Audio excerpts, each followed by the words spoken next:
Tuduhan utama adalah makar karena memperjuangkan khilafah, saudara. Khilafah akan mengganti Pancasila pada realitasnya. Makanya kenapa Pak Surya Paloh itu agak-agak tobat sedikit, ya. Nah, agak tobat sedikit, agak ingin melakukan perubahan sedikit. Karena dia tahu bahwa Indonesia ini benar-benar sudah menjadi negara liberal, kapitalis, sekuler, gitu.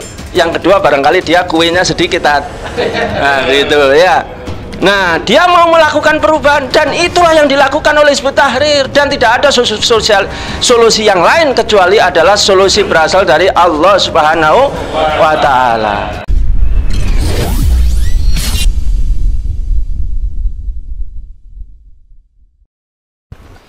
Assalamualaikum warahmatullahi wabarakatuh. Waalaikumsalam warahmatullahi wabarakatuh. Alhamdulillah wa syukurillah wa ni'matillah la khawla wa la quwata illa billahil aliyyil azim. Ya, selamat malam kepada Bung Ahmad Husainuddin, Kiai Mikdad, dan juga ya Ustadz Salman, dan juga host kita, dan juga Ustadz Zaki, dan yang lain. Ya, demikian juga pemirsa, para ulama, para habaib, dan juga aktivis, dan juga pemirsa dari perspektif hukum yang kali ini kita laksanakan.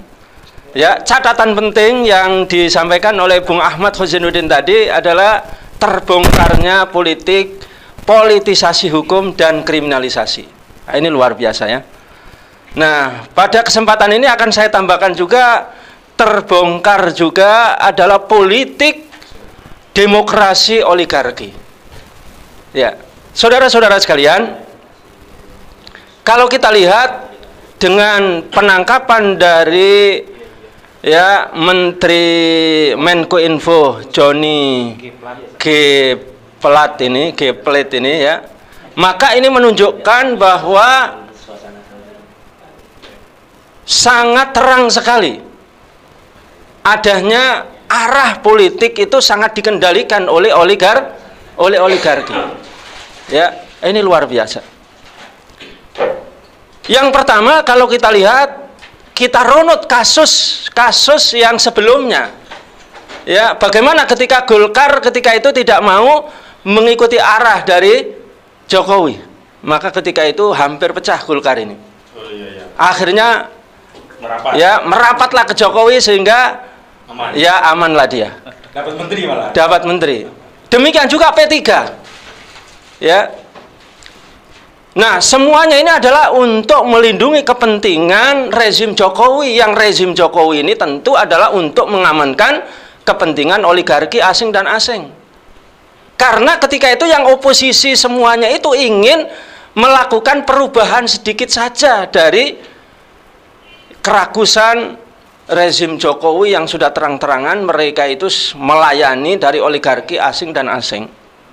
Demikian juga kalau kita lihat kenapa para ulama ditangkap, ya, kenapa juga para aktivis Gus Nur dan juga Habib Bahar ditangkap, karena mereka kritis terhadap kepentingan-kepentingan dari eksploitasi oligarki, termasuk juga Habib Rizik bin Syihab, hanya sekedar sehat-sehat saja ditangkap, sedangkan Jokowi 60 lebih Pak Jokowi, sampai itu Pak Jokowi.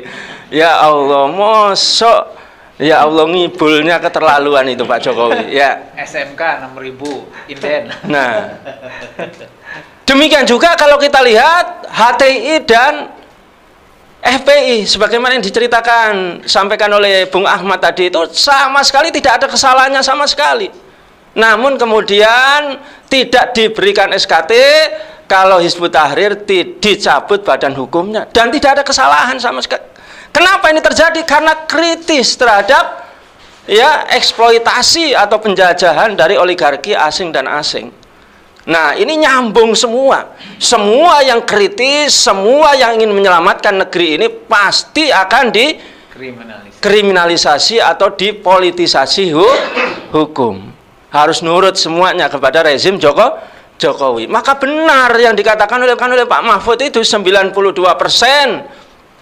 pemilihan daerah ya pemilihan gubernur dan lain sebagainya itu termasuk tentu adalah pemilihan presiden dibiayai oleh cukong. Ya. Nah, inilah cukong, inilah oligarki asing dan asing. Apalagi yang dikatakan oleh Emmanuel Ebenezer gitu ya. Di sekitar Pak Jokowi ini adalah banyak bandit-bandit dan gangster. Nah, makanya dikatakan oleh Bung Ahmad tadi benar, memang yang dilakukan oleh Joni ini memang ya melakukan tindak kejahatan korupsi gitu. Namun dia kenapa kok cuman dia saja? Karena dia berseberangan dengan Jokowi. Karena dia ingin memilih Anies, karena ingin melakukan perubahan arah kepentingan kepada kepentingan oligarki, kepentingan Cina, merubah kepada kepentingan Amerika. Jadi kuenya akan berubah. Nah, sehingga jelas ya, tidak ada satupun kesalahan para ulama, para habaib, ormas, HTI, FPI, tidak ada satupun kesalahan karena tidak pernah melakukan berbagai macam kejahatan. Kalau kita lihat mulai dari ya rezim Jokowi ini, Asabri, Jiwasraya, kereta cepat, IKN, sampai kemudian 349 triliun. Nah, kalau memang serius katanya Pak Jokowi, ya saya ini adalah akan menjadikan hukum ini sebagai panglima. Ya, Pak Jokowi seringkali bilang begitu ya. Akan saya sikat semuanya, gitu ya. Harun Masiku sampai sekarang nggak ketangkep. Gimana Pak? Pak Jokowi, kapan disikat semua itu loh? Kapan? Gitu ya. Demikian juga Gibran dan juga Kaesang yang diduga ya oleh Ubaidillah itu terjadi korupsi yang sangat besar. Ya, lebih besar lagi apalagi nanti kereta cepat, apalagi ya bandara Bantarjati, apalagi IKN. Wah, lebih luar biasa. Ya. Nah, sehingga yang dilakukan oleh rezim Jokowi sekarang ini adalah yang pertama itu adalah fitnah. Fitnah dengan politisasi hukum, fitnah dengan kriminalisasi. Kalau ini tidak berhasil, maka dia melakukan adu domba. Makanya ada Islam Nusantara, ada Islam liberal, ya, ada Islam modern, modernisasi Islam, ada cebong dan kampret, ya, ada Islam radikal. Kalau dipecah belah tidak bisa, maka ditangkap. Inilah kalau kita lihat politik ya yang dilakukan oleh Presiden Jokowi itu untuk membungkam perubahan yang ada di negeri ini.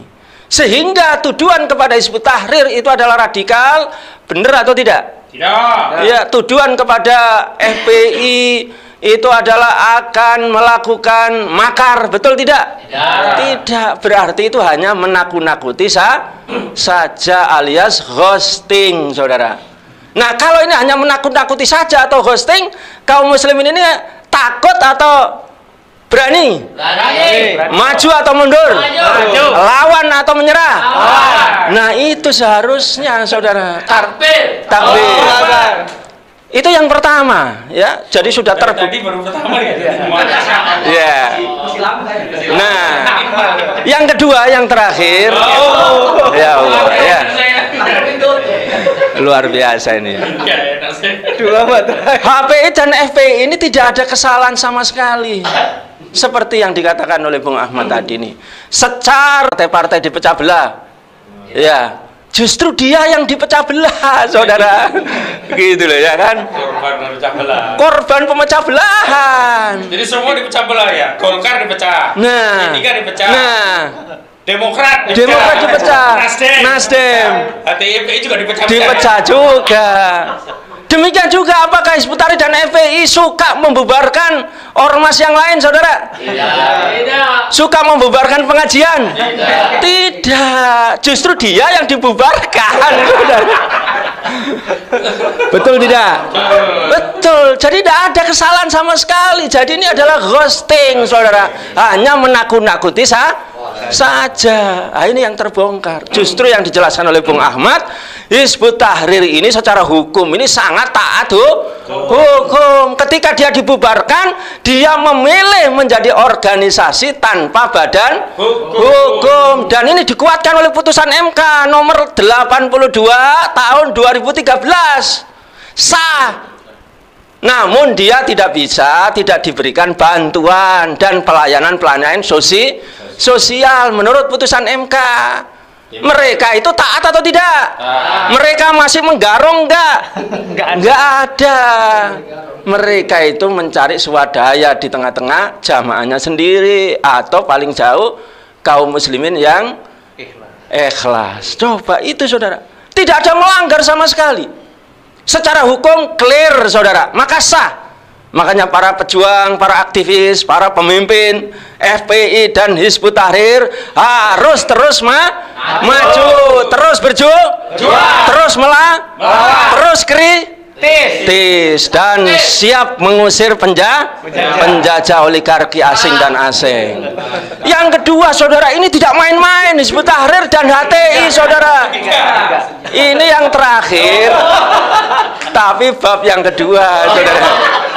Ya, yang diperjuangkan itu syar'i saudara. Tuduhan utama adalah makar karena memperjuangkan khilafah saudara. Khilafah akan mengganti Pancasila pada realitasnya. Makanya kenapa Pak Surya Paloh itu agak-agak tobat sedikit ya. Nah, agak tobat sedikit, agak ingin melakukan perubahan sedikit. Karena dia tahu bahwa Indonesia ini benar-benar sudah menjadi negara liberal, kapitalis, sekuler. Gitu. Yang kedua barangkali dia kuenya sedikit. Nah, gitu ya. Nah, dia mau melakukan perubahan dan itulah yang dilakukan oleh Hizbut Tahrir, dan tidak ada solusi yang lain kecuali adalah solusi berasal dari Allah Subhanahu wa taala. Dan sistem yang akan mengganti perubahan peradaban sekuler kapitalis adalah syariat dan khilafah. Dan Rasulullah menegaskan summa takunu khilafatan ala minhajin nubuwah. Kemudian akan datang kembali khilafah atas metode kenabian. Di sini ada nubuwah. Kalau sudah nubuwah itu saudara pasti bagus, pasti mulia, pasti sejahtera, pasti adil. Hai itu Pak Jokowi. Dan pasti diridhoi oleh Allah SWT. Itu ada lafadz nubuwah, ala minhaji nubuwah. Ini makanya dalam riwayat yang lain akan ada di akhir umatku nanti seorang khalifah yang akan membagikan hartanya tanpa berhitung. Itu adalah asar ya.